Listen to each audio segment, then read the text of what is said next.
हम देखते हमारे देश में फिल्में बनती है, कानून अंधा कानून, कानून अंधा होता है। उसके सामने एक तराजू दिखाया जाता है जिसको पकड़े हुए महिला की आंखों में पट्टी बांधी हुई होती है। भैया ये पट्टी बंधी हुई किस लिए? कानून अंधा होता है क्या? उनको दिखता नहीं है?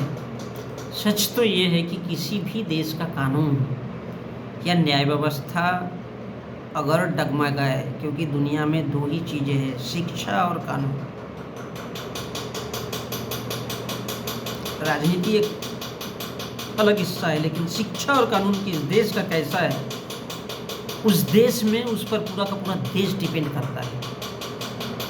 अगर कहीं शिक्षा तंत्र सही नहीं है, चलो माना इस देश में साधु संत और ब्राह्मणवादी शिक्षा है, जिसके लिए मोहन भागवत जो कुछ बोल देते हैं तो इस देश के साधु संत भी हो हल्ला करके पूरी तरह से वही वैसा ही माहौल तैयार करके इस देश की राजनीति को भी खड़ा कर देते हैं। लेकिन शिक्षा कल हो सकती है, लेकिन यदि न्याय प्रणाली भी उसी शिक्षा माहौल में ढल जाए तो फिर क्या होगा? और ढली हुई है इस देश का कोर्ट कचहरी। वो सोचता है कि इस देश का, आज मैं छोटा सा उदाहरण देना चाहता हूँ कि आज मस्जिद में ज्ञानव्यापी को अगर ढूंढा जा रहा है तो ये क्या है? क्या इस देश के सुप्रीम कोर्ट के जज नहीं जानते, या फिर वो ब्राह्मणवादी व्यवस्था को जानबूझ करके लागू करने के लिए वो उन सरकारों को या उस सत्ता में बैठे हुए लोगों को सपोर्ट कर रहे हैं? क्या वो अपना ब्राह्मण होने का सबूत नहीं दे रहे? क्या उनकी सोच ब्राह्मणवादी नहीं है पूरी तरह से कि लोग सिर्फ जलते कटते रहे? क्या इस देश का सुप्रीम कोर्ट ये सोच सकता है? क्या वास्तव में इस देश के कोर्ट कचहरी, चाहे सुप्रीम कोर्ट हो, हाई कोर्ट हो, उस देश के लोगों के वो जज सोच सकते हैं कि ये देश कहाँ जा रहा है? नहीं सोच सकते। उनके पास ये सोचने का वक्त नहीं। उन्हें तो लगता है कि ये देश ब्राह्मणवादी बना रहेगा, क्योंकि ब्राह्मणवादी बना रहेगा तो उनके भी बहू बेटियां शिक्षित रहेंगे, वो खाली उस हाई कोर्ट और सुप्रीम कोर्ट के जज बन सकते हैं, पैसा कमा सकते हैं, अच्छी ज़िंदगी जी सकते हैं, और बाकी के इस देश के लोग गए भाड़ में, क्योंकि उनको इस देश के संविधान से कोई लेना देना नहीं है, उनको इस देश की गरीब जनता से कोई लेना देना नहीं है, क्योंकि बैठे ही ऐसे लोग हैं। अब शिक्षा तंत्र तो है ही, मंदिर में घंटा बजाओ, यही भारत की शिक्षा है, लेकिन उसके बाद अगर कोर्ट कचहरी के लोग भी वही सोचे कि तुम मंदिर के घंटा ही बजाओ, क्योंकि हम देखते हैं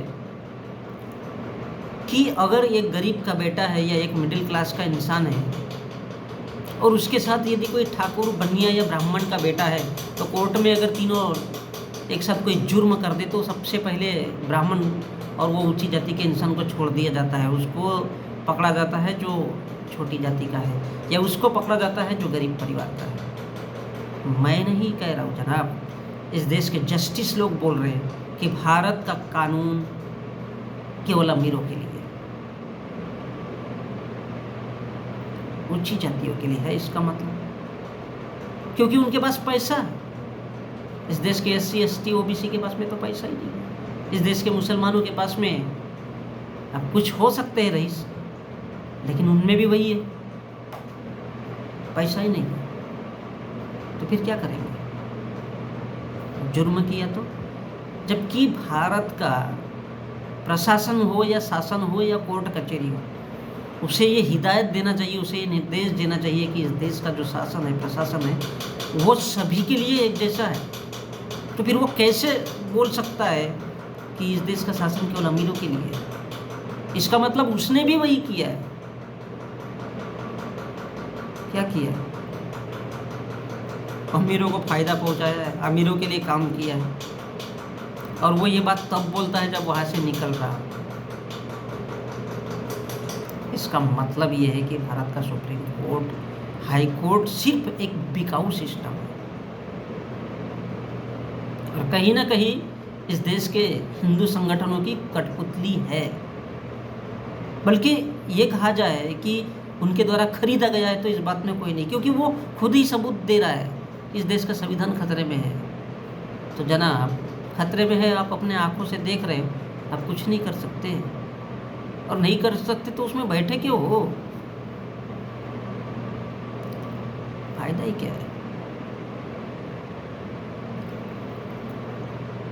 तब तो आपको पाकिस्तान चला जाना चाहिए, इस देश का कोर्ट कचहरी और न्याय छोड़ करके। इस देश में कहा जाता है ना कि जिसको भारत की बातें पसंद नहीं है, हिंदू राष्ट्र की बात पसंद नहीं है, वो चला जाए। तो मैं कहता हूँ कि इस देश के सुप्रीम कोर्ट को, इस देश के मोहन भागवत को तो पाकिस्तान भगा देना चाहिए।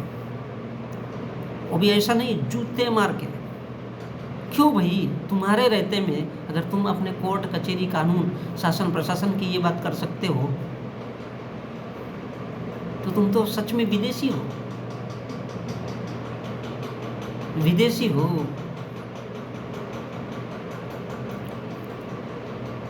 क्या तुमको वास्तव में जूता मार करके पाकिस्तान नहीं भगाना चाहिए? लेकिन ऐसा कहना उचित नहीं होता है। ऐसा कहना इसलिए उचित नहीं होता है कि हम सब इसी देश के रहने वाले हैं और हमें एक दूसरे से नफरत नहीं करनी होती है। ये कड़वी सच्चाई है कि हम सभी एक ही देश में रहते हैं, लेकिन ये सोच को आखिर आज़ादी के 75 सालों में हम अगर नहीं बदल पाए तो फिर ये कौन सा सुप्रीम कोर्ट है, ये कौन सा कचहरी है, कौन सा कानून है? क्या वास्तव में आज भी उन्हीं ब्राह्मणों के लिए काम करेगा कि किसी हिंदू ने कह दिया कि मस्जिद में ज्ञान व्यापी है? इस देश में भूखमरी, गरीबी, बेरोजगारी, इस पर बात नहीं हो सकती है क्या? कितने इस देश में कलेक्टर है, कौन से जाति के किस देश में? जब जातियाँ हैं तो फिर उन पर आंकड़े क्यों नहीं दिखाए जाते? क्यों नहीं उन पर चर्चा होती है? इसलिए उन पर चर्चा नहीं होती क्योंकि इस देश का शासन प्रशासन और सुप्रीम कोर्ट और इस देश की सारी शिक्षा ब्राह्मणवादी है।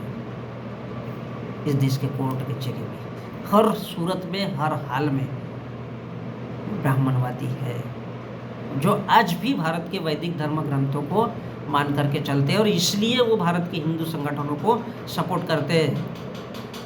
और वो ये कहते हैं कि मस्जिदों में ये ढूंढा जाए, भारत के जो बुद्ध के धर्म विहार है, स्तूप है, उनमें भी केवल हिंदुओं के भगवानों को ढूंढा जाए, केवल लोगों को गुमराह किया जाए। ये भारत का सुप्रीम कोर्ट भी चाहता है, भारत का प्रशासन भी, और भारत के नेता भी चाहते हैं, और भारत का पूरा सिस्टम और हिंदू संगठन भी यही चाहते हैं।